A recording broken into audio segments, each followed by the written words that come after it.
preparing for your All-State audition, I highly recommend playing your scales every day and really focusing on the ones that are the most difficult for you. If you know that B major is a problem for you, spend some time practicing before you go to run through the order of scales. If on a day all you have time to do is really practice B major and practice E major, then that's totally fine. Make that your priority. With the All-State eliminating the need to memorize the scales, if you want to use your scale sheet and you think that that will make you more comfortable and less likely to panic in the moment, absolutely do that. I think that feeling comfortable and confident when you go into the room is really important. As you're preparing your etudes, make sure to use your tuner regularly, make sure to use your metronome regularly, and I would absolutely record yourself early on in the process so that you hear mistakes that you're making early, and then you don't need to worry about trying to overwrite those in your brain. The more times that you play something wrong, the more of a habit it becomes. And so we want to think about counteracting that by catching things early in the process. With the symphonic band Lyrical Etude, it's not the world's most friendly key. We have a lot of fun sharps within this, including F double sharp, everyone's favorite. There are a couple of fingerings that will help with accuracy in this and will help with intonation as well. In the first and third and fourth bars, I highly recommend using the pinky F sharp so that transition between D sharp and F sharp is more clean. The slur from high G sharp down to D sharp that happens in bar 6 is one of our bigger problems. If we use our normal fingerings here, even if we use the slur fingering for the D sharp and leave off the first finger of the right hand, the notes will crack because they're built on the same partial. So you'll get this, that little crack that's in there. And so I recommend using an alternate fingering for the G sharp.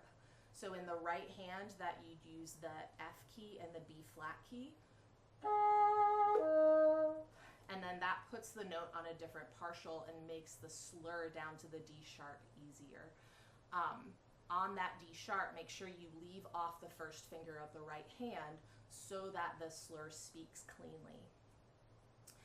With the accented passages in bar 9, 10, 13, 15, I think it's really important to try to make sure that you keep these notes as long and connected as possible, but just with a slightly aggressive articulation to add those accents.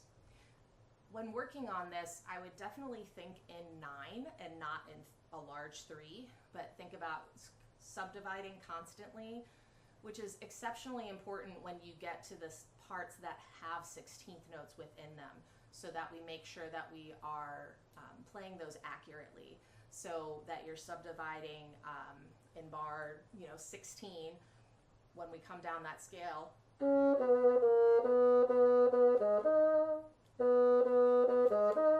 we can actually play the articulation, play the subdivision within there to help ourselves feel those beats a little bit more. And when you get in the habit of that, then it's a little easier to keep the rhythm accurate.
another lovely key, this one going in the other direction. I think that a big aspect of this one is showing the difference between the dotted 8/16 rhythm and the triplet rhythm. It's very easy to be a little lazy with our dotted 8/16, and people will say to not play them too triplety. And what that means is that the second note of the beat comes too early. So with each dotted 8/16, we want to make sure that we wait a little longer to play it so that you have enough room for 3/16 notes within that dotted 8. So I do a lot of articulated subdivision with these to figure out where to put that.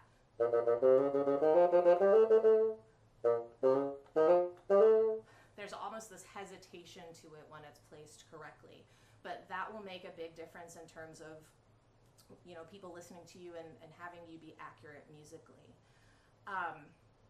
Then we have these switches from the triplets to the eighth notes to the triplets, from the eighth notes to the triplets in bars 18 to 19 and then 22 to 23.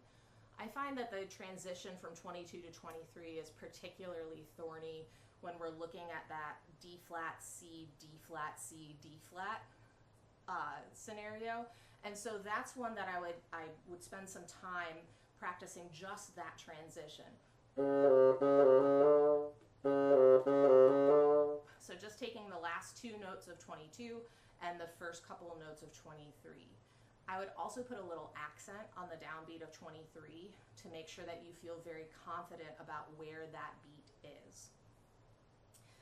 On the very end of this, at the very end, make sure that you only hold that for a quarter note. I think it's very tempting to hold it as a half note because every single phrase otherwise has ended as a half note, and sometimes at the end of a piece we just kind of space out and don't pay as much attention.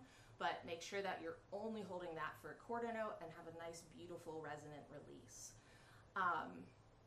In your double dotted quarter notes, again, lots of subdivisions. So you're thinking, there's 7 16th notes within that, 1E and a 2E and up 1, or 1E and a 2E and up 3, right? So in bar 13 and bar 5, make sure that you're holding on to those long enough. And play for friends and family regularly. Get in the habit of being nervous and become more comfortable with performing. If we don't practice performing, then it's really hard to all of a sudden turn that on, particularly when it's a situation that has a little bit more pressure. But happy practicing and best wishes.